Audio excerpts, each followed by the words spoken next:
Hello and welcome to Pro Football Weekly. I'm Adam Anchel, joined by senior editor Eric Edholm. We're taking a look at the Sunday action for Week 13. And Eric, what would you say is the biggest thing we learned? I would say that it's the same message that we've seen all season long, and it's that parity is alive and well. Whereas last season the Colts, the Saints kind of ran away with things in the divisional races. This year, almost every race is still within reach by a couple of teams.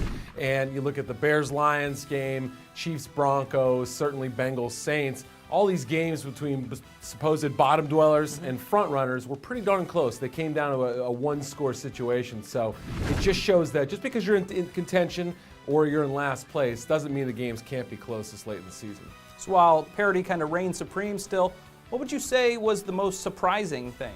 I think it was the Chargers losing. I think as we have talked about previously, they were in a prime position to make their move in the AFC West. They could have kept pace with the Chiefs who won on Sunday, and yet they fell back to some old demons with the special teams mistakes, and just not surprisingly getting anything done on offense. So that to me was getting the rug kind of pulled from under them a little bit. Yeah, a big loss for the Chargers when it looked like they were moving in the right direction.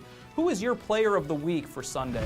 I'd probably go with Maurice Jones-Drew. He had a career high 186 yards rushing. Really was the difference in that game. They had to win that game against the reeling Titans team. And he carried the team on his back, so I'll give it to Maurice Jones-Drew for this week. He's been really strong lately. What would you say came out of Week 13 that is kind of most important moving forward? I think the Saints holding on and getting that late win in Cincinnati had big ramifications for that division. It by no means closes them out. They still have the chance to beat the Falcons. It's going to be a tough game, obviously a team that already beat them once this year. So, the Saints fans from last year who may be bailing from the bandwagon, please don't. They have a lot of good football left. Even though they have a tough schedule, the Saints still can jump back and win this division, or at least make the playoffs as a very dangerous wild card. Yeah, the Super Bowl champs really been under the radar. People almost forgotten about them, but they're still in there in the division race.